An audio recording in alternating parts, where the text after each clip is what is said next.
नमस्कार। देश के दूसरे बहुत से राज्यों की तरह छत्तीसगढ़ में भी बांग्लादेशियों की शनाख्त में पुलिस जुटी हुई है। घर घर जाकर जिस बस्ती में बंगाली बोलने वाले मुस्लिम बसे हुए हैं वहाँ पर ये पूछताछ चल रही है।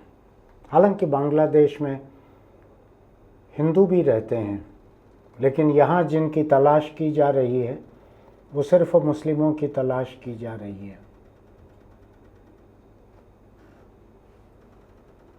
इस खतरे को समझने के लिए हमको पूरी दुनिया को देखना होगा, लेकिन सबसे पहले मैं छत्तीसगढ़ के बस्तर आपको लेकर चल रहा हूँ। मैं सुनील कुमार छत्तीसगढ़ अखबार के यूट्यूब चैनल इंडिया आजकल के स्टूडियो से आपको बस्तर की एक कहानी बताता हूँ।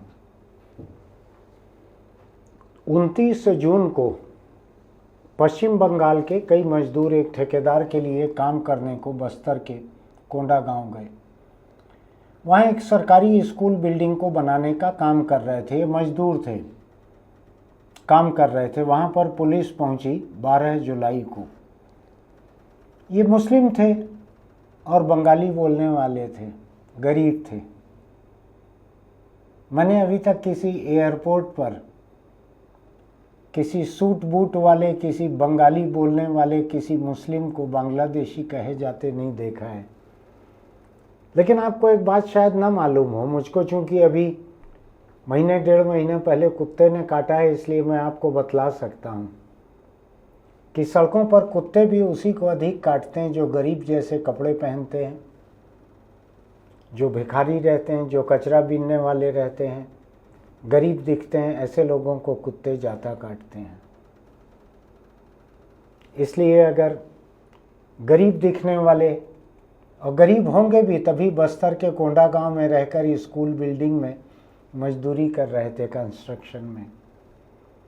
उनको पकड़ कर लेके गई 12 लोगों को। 12 तारीख को 12 लोगों को बस्तर की पुलिस पकड़ के ले गई। इन्होंने आधार कार्ड वगैरह अपना दिखा दिया। आधार कार्ड सभी को लगता है आजकल, उसके बिना आप शौचालय भी नहीं जा सकते आधार कार्ड के बिना। इन्होंने दिखा दिया था, लेकिन इनको पुलिस बांग्लादेशी कह के गालियां देते रही। मैं अंदाज लगा सकता हूं, पुलिस के रुख का मुझको अंदाज है। इन दिनों खासकर हिंदुस्तान के कई राज्यों में पुलिस के रुख का मुझको अंदाज है। जहाँ टारगेट दिया गया है कि बांग्लादेशी ढूंढ के निकालो, मतलब यह है कि ऐसे मुस्लिमों को ढूंढ के निकालो जिनका बांग्लादेश से 1-2 पीढ़ी पहले का भी कोई रिश्ता रहा हो। तो इनको पुलिस पकड़ के ले गई। इनको कहा गया कि अपना सबूत दो, तो इन्होंने दिखाया, ये आधार कार्ड है हमारा हिंदुस्तान का। उसके बाद इनको 12-13 के बीच की रात को जगदलपुर सेंट्रल जेल में बंद कर दिया गया। आजकल मजदूर, गरीब, भिखारी सबके पास मोबाइल रहता है। इन लोगों ने अपने परिवार को खबर की बंगाल में, और बंगाल की तृणमूल कांग्रेस की सांसद हैं महुआ मोइत्रा। लोकसभा में आपने उनके धाकड़ भाषण सुने होंगे। अब उनकी शादी एक सुप्रीम कोर्ट के वकील से हो गई है। तो उन्होंने कहा कि अगर इन हिंदुस्तानी मजदूरों को छोड़ा नहीं गया तो हम अदालत जाएंगे। और महुआ मोइत्रा की पहल पर छत्तीसगढ़ के बिलासपुर हाई कोर्ट के वकील सुदीप श्रीवास्तव और रजनी सोरेन, सुदीप को आप जानते होंगे। सुदीप बहुत सारे मुद्दों को लेकर, कभी हसदेव के मुद्दों को लेकर, कभी पर्यावरण के किसी और मुद्दे को लेकर, कभी ट्रेन के लिए जो रेलगाड़ियां रद्द हुई लगातार पिछले सालों में उसके खिलाफ, तो कभी किसी बात को लेकर हाई कोर्ट में जनहित के मुद्दों को लेकर लगे रहते हैं।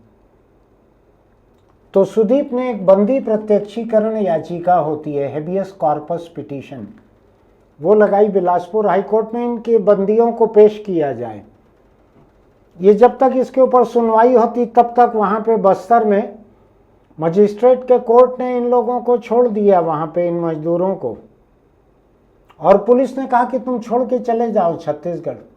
ये मजदूरों का कहना है, और मुझको इसमें शक नहीं है कि ऐसा कहा होगा, क्योंकि मैं पुलिस के तेवर हाल के वर्षों में कुछ एक राज्यों में देख रहा हूं, तो ये चले गए छोड़कर, कोई मजदूरी भी नहीं मिली होगी। 29 जून से 12 जुलाई तक के करीब 12-13 दिनों की मजदूरी भी नहीं मिली होगी, चले गए। जाकर उन्होंने वहां से पिटीशन लगाई, तो बिलासपुर हाई कोर्ट में सुदीप श्रीवास्तव ने पिटीशन लगाई कि इन लोगों के साथ जो बदसलूकी की गई, जो अपमान किया गया, ये भारत के नागरिक हैं, इनको बांग्लादेशी कहकर गिरफ्तार किया गया महज इसलिए कि ये बांग्ला बोलने वाले मुस्लिम थे। बिलासपुर हाई कोर्ट ने छत्तीसगढ़ सरकार को 2 हफ्ते की नोटिस दी है कि जवाब दो 2 हफ्ते में कि ये क्या मामला है, आपका क्या कहना है। थोड़ा छत्तीसगढ़ पुलिस पिछले कुछ महीनों से मुझको हड़बड़ी में दिख रही थी। जहां जहां बड़े छोटे अफसरों से मेरी बातचीत होती है, उनसे पता लग रहा था उनको टारगेट दिया गया है कि अपने इलाके में बांग्लादेशी ढूंढ के निकालो, उनको ले जाके जो कटीले तार की जो बाड़ है बांग्लादेश की सरहद पर, उसके उस तरफ फेंकना है। तो सब लोग बदहवास किस्म से ढूंढ रहे थे। ऐसे में बांग्ला बोलने वाले मुस्लिम इनको बांग्लादेशी करार देकर हिंदुस्तान के लोगों को ढकेल दिया गया, जेल भेज दिया गया। मुल्क में कहने के लिए आज़ादी है, लोकतंत्र है, लेकिन अगर आप मुस्लिम हैं और बांग्ला बोलते हैं तो आपको बांग्लादेशी कहकर आपको जेल भेज दिया जा रहा है। जगह जगह हो रहा है, कम जगह नहीं हो रहा है। असम में जहाँ पर कि हिंदुत्व की एक बड़ी लैब चलाते हैं, वहाँ एक साइंटिस्ट हैं बहुत बड़े, विज्ञान का नोबेल पुरस्कार भी उनको मिल सकता है इस किस्म के प्रयोगों के लिए। फिलहाल वो असम के मुख्यमंत्री हैं हिमंता बिस्वा शर्मा। वो एक बड़ी लैब चलाते हैं हिंदुस्तान की, एक उधर उत्तराखंड में चलती है, एक इधर चलती है असम में। वहां से बांग्ला बोलने वाले कई मुस्लिम लोगों को फेंक दिया गया बांग्लादेश की सरहद के पार। फिर पता लगा कि उसमें तो बहुत सारे हिंदुस्तानी हैं। आज लोकतंत्र की ये हालत हो गई है कि बॉम्बे हाई कोर्ट ये नसीहत दे रहा है राजनीतिक दलों को कि इधर का नाली पानी देखो, हिंदुस्तान की दिक्कतों को देखो, देश प्रेमी हो तो इधर का देखो, उधर क्या गजा में मरने वाले लोगों को देख रहे हो, फिलिस्तीनियों को। ये बॉम्बे हाई कोर्ट दे रहा है नसीहत। इधर कल परसों सुप्रीम कोर्ट के जज ने नसीहत दी है राहुल गांधी को कि अगर तुम खालिश हिंदुस्तानी होते, अगर तुम पक्के हिंदुस्तानी होते तो इस तरह का बयान सब तय कर रहे हैं। सब वो तय कर रहे हैं देशभक्ति क्या है, राष्ट्रवाद क्या है बम्बई में। इधर ये तय कर रहे हैं दिल्ली में कि राहुल गांधी अगर सच्चा खरा भारतीय होता तो ऐसा बयान नहीं देता। वो भारतीयता की परिभाषा तय कर रहे हैं। अभी 2-3 दिन में हो सकता है मुझको भी करार दे दिया जाए कि आप जजों की आलोचना करते हैं, आप अगर भारतीय होते तो जजों की ऐसी आलोचना न करते।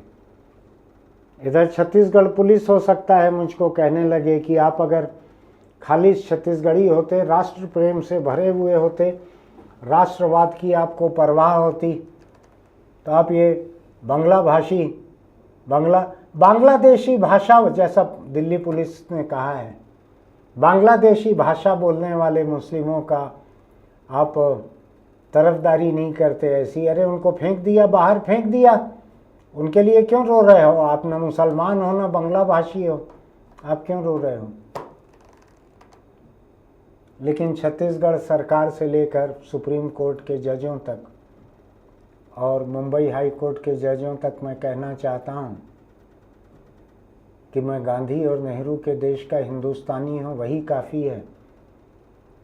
कि मैं गाज़ा के लिए रोऊं, मैं यूक्रेन के लिए रोऊं, मैं दक्षिण अफ्रीका के काले लोगों के हक के लिए लड़ूं गांधी की तरह, मैं अफ़गानिस्तान की महिलाओं के लिए लड़ूं। मैं मुस्लिम भी नहीं हूँ, महिला भी नहीं हूँ, लेकिन उनके हक के लिए लड़ना मेरा हक भी नहीं है, मेरी जिम्मेदारी है।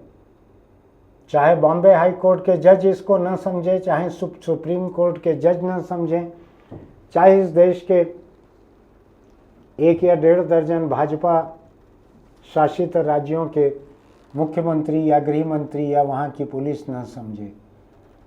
ये मेरा हक नहीं है, मेरी जिम्मेदारी है ये लोगों के हक के लिए लड़ना। ये गांधी और नेहरू का ये देश मुझको सिखा गया है कि फ़िलिस्तीनियों के हक के लिए कैसे लड़ना है, अफ़गानिस्तान की महिलाओं के हक के लिए कैसे लड़ना है। और जब बात हिंदुस्तान की महिलाओं पे आती है, उनको 3 तलाक देने वाले हिंदुस्तानी मुस्लिम मर्दों के खिलाफ भी लड़ता हूँ। और मैं गाय को बचाने की बात भी करता हूँ। मैं ये ढकोसला नहीं करता हूँ कि उसको माँ मान के पूजा करूँ, गोबर खाऊँ, गोमूत्र पीऊँ और उसके बाद उस गाय को भूखे मरने के लिए छोड़ दूँ। ये पाखंड नहीं करता हूँ मैं।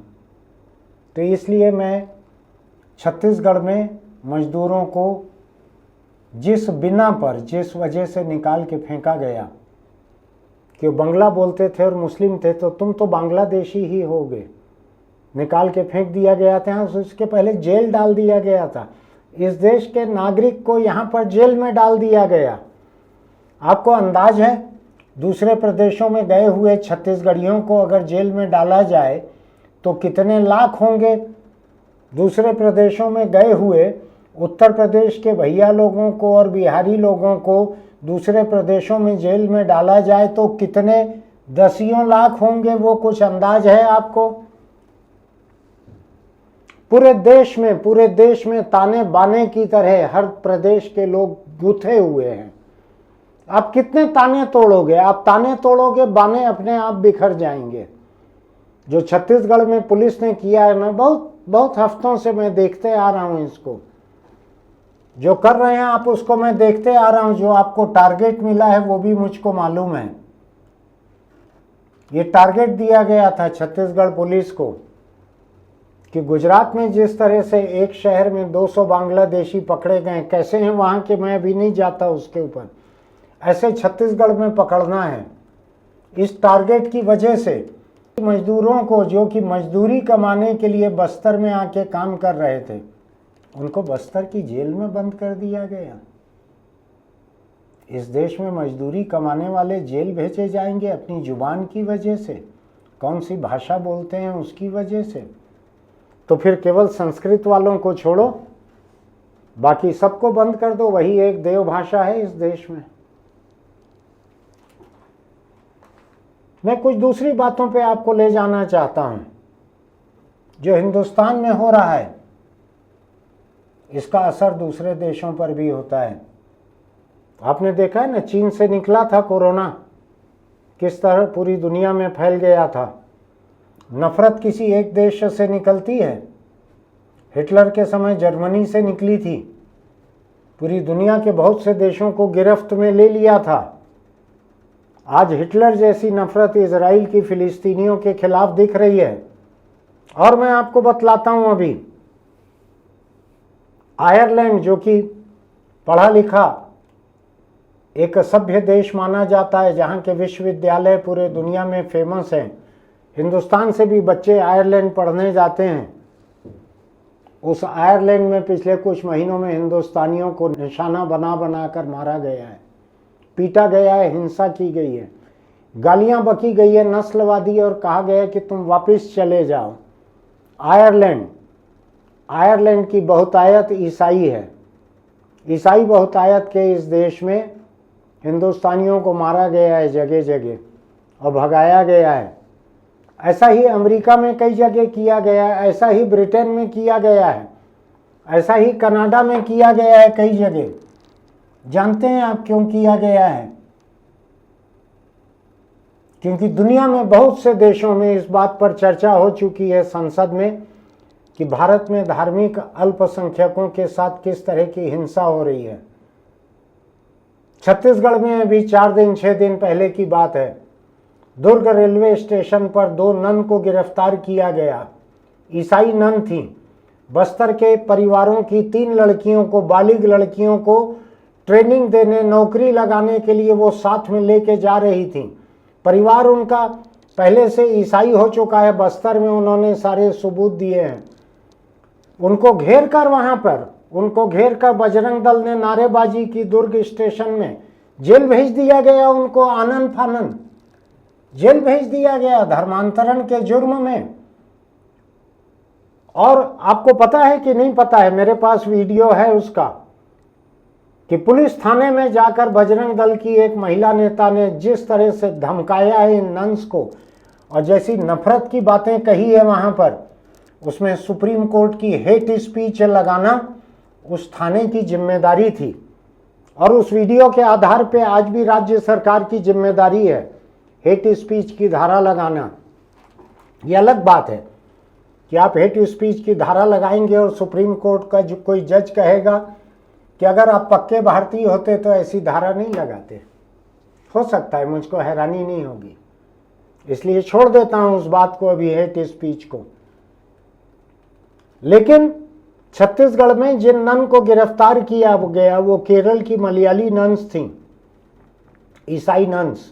उन नन्स को बचाने के लिए केरल के भाजपा के प्रदेश अध्यक्ष आए थे छत्तीसगढ़। पहले ही वह दिन वहां बयान दिया था कि गलत किया गया है, गिरफ्तारी गलत है। यहां भी बीजेपी की सरकार है और बीजेपी के प्रदेश अध्यक्ष हैं। पुलिस ने यहां किस उत्साह में ये किया है इसको आप जानते हैं, मैं भी जानता हूं। मेरे पास सबूत नहीं है इसलिए मैं अधिक कहना नहीं चाहता। राजीव चंद्रशेखर केरल भाजपा के प्रदेश अध्यक्ष, भूतपूर्व केंद्रीय मंत्री मोदी सरकार के, अभी शायद सांसद हैं वो वहां से आए भाजपा के दूसरे नेताओं के साथ छत्तीसगढ़। वहां से दूसरी पार्टियों की भी आए, वामपंथी भी आए, कांग्रेसी भी आए, सब पार्टियों के आए। आके जेल जाके, अदालत जाके नंस को छुड़वाया जमानत पर और कहा कि गलत किया है छत्तीसगढ़ की भाजपा सरकार ने इनको गिरफ्तार करके। जिन परिवारों के ऊपर धर्मांतरण करवाने का कहा गया था कि इनकी लड़कियों का धर्मांतरण करवाया जा रहा है, उन्होंने कहा हम पहले से ईसाई हैं, हम काम करने के लिए हमारी लड़कियां बाहर जा रही थी। और बजरंग दल की महिला ने जो चीख चीख कर कहा है कि तुम समाज के घुन हो, और क्या क्या नहीं कहा है मारूंगी तुमको, पुलिस की मौजूदगी में कहा है, मारने की धमकी दी है पुलिस की मौजूदगी में। देखना है पुलिस क्या करती है, वो वीडियो मौजूद है। हो सकता है कि कोई हाई कोर्ट जाए, कोई वकील। मैं भड़का नहीं रहा हूं, मैं सावधान कर रहा हूं लोकतंत्र को बचाने के लिए। और खतरे क्या हैं वो बता रहा हूं मैं। जो लोग इधर मार रहे हैं ईसाइयों को प्रार्थना सभाओं में, जो लोग मार रहे हैं मुसलमान बांग्ला भाषियों को बांग्लादेशी कहकर, इन सब का हिसाब कहीं ना कहीं चुकता हो रहा है। बांग्लादेश में हिंदुओं को मार पड़ रही है, मंदिरों पे हमले हो रहे हैं। आयरलैंड में अभी हमले हुए हिंदुस्तानियों के ऊपर, अमेरिका में जगह जगह हिंदुस्तानियों को मारा गया, कनाडा में हिंदुस्तानियों पे हमले हुए। आपको मालूम नहीं है, मैं आपको गिनाना चाहता हूं। सऊदी अरब, यूएई, कतर, कुवैत, ओमान और बहरीन, यहां पे 80 लाख से ज्यादा हिंदुस्तानी काम करते हैं, 80 लाख से ज्यादा। और मालूम है आपको, यहां जो पैसा कमाते हैं मजदूरी करके भी, वो पैसा हिंदुस्तान में जो 10% सबसे संपन्न लोग हैं उसमें आते हैं ये लोग। वहां से हिंदुस्तान करीब 90 अरब डॉलर, 90 अरब का मतलब है 9,000 करोड़ डॉलर का प्रवासी धन भारत आता है इन देशों से। खालिस मुस्लिम देश हैं, इस्लामिक देश हैं, यहाँ का कानून इस्लामिक है। वहां 80 लाख हिंदुस्तानी काम कर रहे हैं। आप हिंदुस्तान में मुस्लिमों को जगह जगह मार रहे हो। क्या होगा अगर ट्रंप की तरह ये सारे देश कहने लगे कि हम हिंदुस्तानियों को वीजा नहीं देंगे क्योंकि आप मुस्लिमों को अपने देश में मार रहे हो? आपको ध्यान है, अमेरिका की संसद की जो कमेटी है, वहां का जो धार्मिक आजादी का जो आयोग है, इनने सब ने बार बार कहा है कि भारत में धार्मिक अल्पसंख्यकों पर जुल्म हो रहा है। ट्रंप जो है ईसाइयों को अपील करने वाला राष्ट्रपति है वहां का। इस बददिमाग और बेदिमाग आदमी के दिमाग में यह आने भर की देर है कि हिंदुस्तान में ईसाइयों पे जो जुल्म हो रहा है, ये मैं नहीं कह रहा हूं, ये केरल भाजपा के प्रदेश अध्यक्ष राजीव चंद्रशेखर इधर आके बोल के गए हैं, छत्तीसगढ़ आके बोल के गए हैं, केरल से भी बोल के गए, दिल्ली में भी बोल रहे हैं। अगर ट्रंप के दिमाग में ये आ जाए कि जिस देश में ईसाइयों पे इतना जुल्म हो रहा है उस पे 80% और लगा दिया जाए टैरिफ, तो क्या होगा? कह दें कि जिस देश में मुस्लिमों पे ईसाइयों पे इतने हमले होते हैं वहाँ से आने वाले सामान पे 50 के ऊपर 80 और 130% लगेगा टैरिफ, अब तब क्या होगा? खाड़ी के देश अगर ये कहें वहाँ काम करने वाले हिंदुस्तानियों को कि तुम अपने देश लौट जाओ, वहीं पे काम करो, हमारे इधर ज़रूरत नहीं है, तब क्या होगा? और जो ईसाई बहुल देश हैं दुनिया के, जिन ईसाई बहुल देशों में मुझको ये ढूंढना पड़ा क्योंकि इतने आंकड़े मेरे पास हैं नहीं, जो मुस्लिम देश हैं दुनिया के उनमें 9.9 मिलियन 99 लाख हिंदुस्तानी काम कर रहे हैं। अलग अलग ब्रेकअप भी है, उतना मतलब नहीं है, आपके पास उतना समय नहीं है। जो ईसाई बहुल देश हैं उसमें से अमेरिका में 54 लाख हिंदुस्तानी काम करते हैं। यूनाइटेड किंगडम यूके में 18 लाख हिंदुस्तानी काम कर रहे हैं। कनाडा में 29 लाख हिंदुस्तानी काम कर रहे हैं। दक्षिण अफ्रीका जहां गांधी को ट्रेन से निकाल के फेंके थे वहां पर 17 लाख हिंदुस्तानी काम कर रहे हैं। और ऑस्ट्रेलिया पूरा का पूरा ईसाई देश है, वहां पर 10 लाख हिंदुस्तानी काम कर रहे हैं। और मैं बतलाता हूं आपको, ध्यान से सुनिएगा, ये आखिरी वाली बात जो है मेरी ये बहुत काम की रहेगी आपके। हिंदुस्तान में जो 80% हिंदू हैं, तो दुनिया भर में जो प्रवासी बिखरे हुए हैं भारतीय, उनमें 41% हिंदू हैं, 41%। अब आप ये सोचिए कि हिंदुस्तान में मुस्लिमों को मारने के लिए, ईसाइयों को मारने के लिए आज कौन सा तबका सबसे ज्यादा सक्रिय है? मैं नाम नहीं बताता, आप खुद ही सोचिए। और अगर दुनिया के मुस्लिम और ईसाई देश, अगर वहां कहा गया कि भाई तुम्हारे देश में तो मारना है मुसलमानों को, ईसाइयों को, वहां जरूरत है तुम्हारी, चलो वापिस जाओ,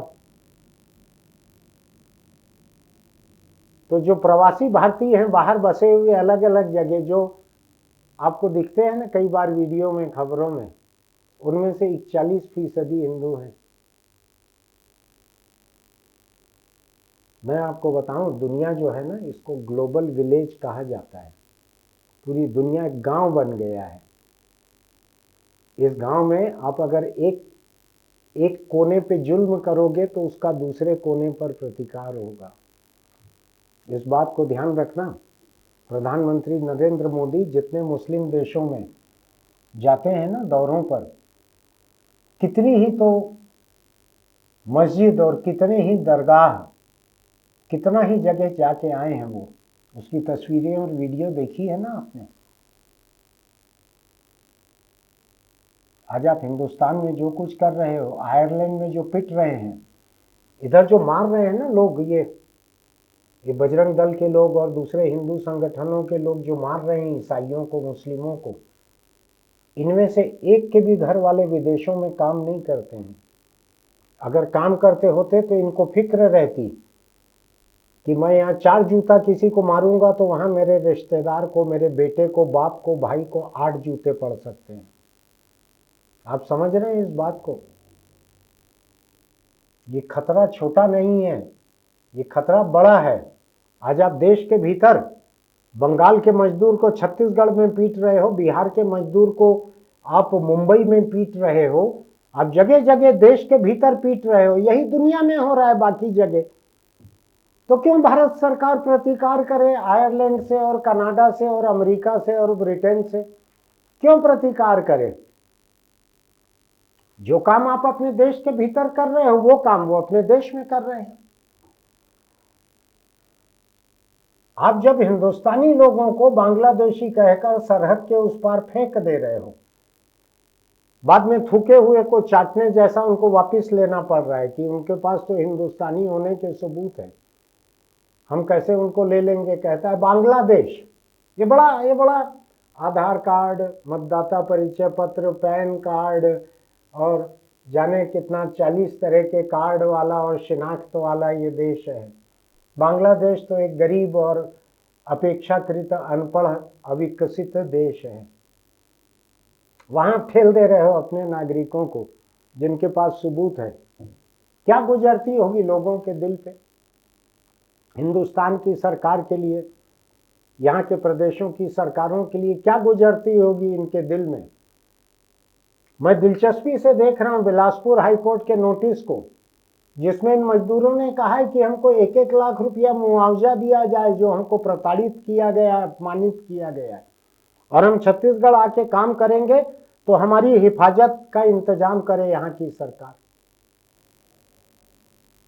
मैं बताऊं आपको, इस देश में सुप्रीम कोर्ट के जज, राष्ट्रपति, प्रधानमंत्री, प्रदेश के मुख्यमंत्री, मैं और एक मजदूर, इनके नागरिक अधिकारों में एक ढेले का भी फर्क नहीं है। राष्ट्रपति और एक मजदूर, इनके नागरिक अधिकारों में एक ढेले का भी फर्क नहीं है। दोनों बराबरी के नागरिक हैं, दोनों का एक वोट है, कोई फर्क नहीं है दोनों के नागरिक अधिकारों में। जो ओहदे से जुड़े हुए अधिकार हैं वो अलग है, नागरिक बराबर हैं दोनों। आप फेंक रहे हो उनको ले जाके बाहर। असम में ऐसे लोगों को बांग्लादेशी कहा गया है जिनके बाप और दादा हिंदुस्तानी फौज में शहीद हुए हैं। आप कल्पना कर सकते हैं, जिनके बाप दादा ने इस मुल्क के लिए शहादत दी है, उनको आप ले जाके कांटेदार तार के उस पार फेंक रहे हो कि जाओ तुम अपने बांग्लादेश। तो उनके बाप दादा ने यहाँ शहादत किस लिए दी थी? आप अपनी नफरत को कहां तक ले जाओगे? आपकी नफरत इधर आप इस्तेमाल कर रहे हो, उधर आयरलैंड में जवाब मिल रहा है, अमेरिका में जवाब मिल रहा है, जगह जगह जवाब मिल रहा है। और मैं आपको बतला देता हूं कि मुस्लिम देश जो हैं ये कारोबारी बड़े हैं, तेल बेचना है उनको, रिश्ता रखना है, कारोबारी हैं। वो तो अभी खुद अपने फिलिस्तीन का साथ नहीं दे रहे हैं ये मुस्लिम देश। लेकिन जिस दिन वो कह देंगे कि हम तेल महंगा देंगे क्योंकि आपके यहाँ जिस देश में मुस्लिमों को धार्मिक आज़ादी नहीं है उनको तेल महंगा देंगे, तो आपको है ना 150 रुपए में पेट्रोल डीजल खरीदने के लिए तैयार रहना चाहिए। नफरती लोगों को इसमें बड़ा मजा आएगा मेरी चुनौती में। नफरती लोग कहेंगे 150 क्या, हम 300 रुपए में खरीदेंगे, लेकिन इनको भगाएंगे यहाँ से। इसके बाद कल्पना करना कि 99 लाख हिंदुस्तानी जो मुस्लिम देशों में हैं वो अगर वापिस आएंगे तो क्या होगा। याद रखना, इधर आपके पास रोजगार क्या है वो पूरी दुनिया देख रही है। इधर आपके पास जो रोजगार अभी है ना बचे हुए, हम देख रहे हैं सड़कों के ऊपर धर्म के नाम पे जो चल रहा है, जो कर रहे हो आप, दिख रहा है हमको। एक चवन्नी लेके घर नहीं जा सकते पर माँ बाप के लिए कमा के। इस देश को फिक्र करने की जरूरत है। देश नाम का एक कपड़ा जब बुना जाता है ना, उसमें ताने भी रहते हैं, बाने भी रहते हैं। आप केवल ताने रख कर कपड़ा नहीं बुन सकते। धागे ऐसे टंगे रह सकते हैं। जो देश अपने तौलिए में केवल ताने ताने रखेगा, बाने हटा देगा, उसका क्या होगा मालूम है आपको? जब हवा चलेगी ना तो नंगा हो जाएगा देश। वो लटके हुए धागे आपकी इज्जत नहीं बचा पाएंगे। ये लोकतंत्र से भी ऊपर ये एक इंसानियत की बात है, थोड़ा सोच के देखिएगा। मैं कुछ भी नहीं बोल रहा हूं, मैं तो केवल भाजपा के केरल के प्रदेश अध्यक्ष राजीव चंद्रशेखर की बात से प्रभावित होकर मैं यहाँ पर बोल रहा हूँ कि जो किया गया है नंस के साथ बहुत गलत किया गया है। आप में अगर हौसला होगा ना तो वो दुर्ग के पुलिस थाने में या जीआरपी में जो बजरंग दल की एक महिला जिस तरह से धमका रही है और हिंसा और नफरत की बातें कर रही है नंस के लिए, उसको सुन के जरूर देखिएगा। उन नंस की जगह अपने घर की महिलाओं की कल्पना करके सोचिएगा कि कैसा लगेगा। फिर मिलेंगे। आपको लगता है कि मैंने इंसानियत के लिए और लोकतंत्र के लिए एक जरूरी बात उठाई है? तो आप हमारे YouTube चैनल इंडिया आजकल को सब्सक्राइब कीजिएगा, नोटिफिकेशन की बटन दबाइएगा, लाइक कीजिएगा, कमेंट बॉक्स में लिखिएगा इस मुद्दे पर आपका क्या कहना है। नफरत की बातें मत करिएगा। लोकतंत्र नफरत पे टिका हुआ नहीं रहता, इंसानियत नफरत पे टिकी हुई नहीं रहती। भोपाल के गैस कारखाने की तरह, यूनियन कार्बाइड के कारखाने की तरह जहरीली गैस मत फैलाइए, लोगों को सांस लेने दीजिए। अगर मिक गैस को, जहरीली मिक गैस को इतना फैला देंगे कि आपकी आने वाली कई पीढ़ियां जो हैं उसके फेफड़ों में वो भर जाएगी, तो आपकी छोड़ी गई विरासत किसी काम नहीं आएगी। फिर मिलेंगे। इसको अपने दोस्तों को भी भेजिएगा। हो सकता है उसमें से कई लोग मुझको गालियां दें, कुछ लोग मेरी तारीफ करें, मैं उनसे परे हूँ।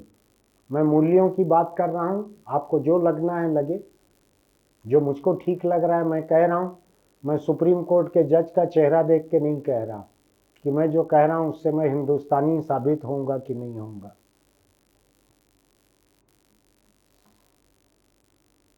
इसको भेजिएगा अपने दोस्तों को, उनसे बात कीजिएगा कि देश की ये क्या हालत है। आपके जान पहचान के कोई लोग दूसरे देश में बसे होंगे तो उनके परिवार से भी बात कीजिएगा कि क्या इससे वहाँ कोई फिक्र हो रही है, पूछिएगा उनसे। चलते चलते एक छोटी सी बात, अगर आप दोपहिया चलाते हैं तो हेलमेट लगा कर रखिए। रोज एक भी दिन ऐसा नहीं गुजरता जब सुबह सुबह मुझको लाशों की तस्वीरें ना दिखती हों। दोपहिया चलाने वाले ऐसे लोग जो हेलमेट नहीं लगाए हुए हैं मारे जा रहे हैं। मेरा तो मानना है कि सरकार को हेलमेट पर 1% भी टैक्स नहीं लगाना चाहिए, अगर है तो उस पर सब्सिडी भी देना चाहिए अगर चोरी ना हो तो। जितने स्कूल कॉलेज हैं वहाँ कंपलसरी करना चाहिए कि गेट के भीतर बिना हेलमेट वालों की गाड़ियाँ नहीं आएंगी। मध्य प्रदेश ने राह दिखाई है कि बिना हेलमेट वालों को इंदौर में पेट्रोल न मिले, ये शुरू किया है उन्होंने। मैं नहीं जानता इधर छत्तीसगढ़ में पुलिस में ये हौसला है या नहीं, और नहीं है तो क्यों नहीं है मैं नहीं जानता। ये भी हो सकता है कि तमाम बांग्लादेशियों को पकड़ने के बाद या बांग्ला भाषी मुस्लिमों को पकड़ने के बाद पुलिस के पास समय रहे हेलमेट पकड़ने के लिए, तो उस दिन चालान वगैरह होंगे। फिलहाल पुलिस के चालान से परे अपनी खुद की जिंदगी बचाने के लिए हेलमेट लगाकर ही दोपहिए पर चलिए। फिर मिलेंगे।